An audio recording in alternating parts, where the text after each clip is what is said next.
السلام علیکم، میں رومانہ شاہد یہاں آپ کے ساتھ لفظ ٹریڈیشن روایت کی مختصراً تعریف پیش کروں گی۔ آج کی دنیا میں لفظ ٹریڈیشن روایت کو ایک ضابطے یا عادت کے معنی کے طور پہ لیا جاتا ہے، مگر اس کے حقیقی معنی مروجہ معنوں سے یکسر مختلف، قدرے سخت اور گہرے ہیں۔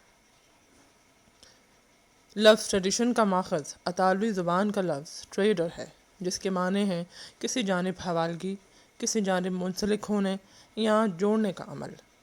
تو کسی جانب حوالگی کے معنوں سے سب سے پہلا سوال ذہن میں یہ ابھرتا ہے کہ کیا اور کہاں یا کس جانب۔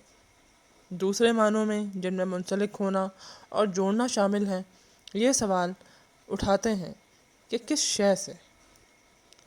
ان دونوں سوالوں کا ایک ہی جواب ہے۔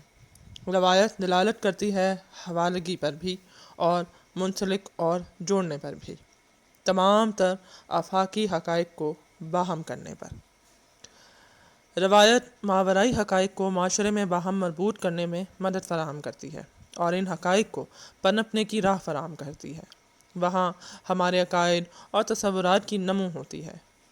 روایت نہ صرف تہذیب و ثقافت کی تخلیق کا ضامن ہوتی ہے، بلکہ خود اپنے اندر ایک ایسی پوشیدہ قوت رکھتی ہے جس کے سبب ثقافت میں فنون اور اس سے جڑی مہارتیں جنم لیتی ہیں، اور آرٹ، ادب، فنون کی یہ مہارتیں اس قدر تیزی سے معاشرتی نظام کا حصہ بنتی ہیں گویا انسانی وجود کے ساتھ کسی مقدس جال کی مانند پیوست ہوں۔ انسانی وجود ان مہارتوں کے حصار کے ساتھ تخلیق ہوا ہے، اور یہ مہارتیں ہمارے وجود کے ساتھ باہم مل کر ہمیں ایک باشعور اور متوازن حیثیت دیتی ہیں۔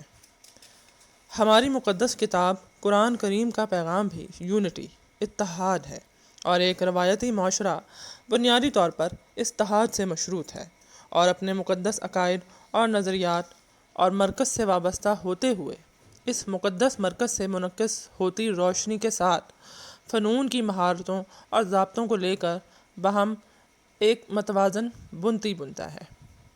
اور مذہب اسلام کے دائرے میں تخلیق کیے گئے فنون اسلامی روایت کے عین عکاس ہیں۔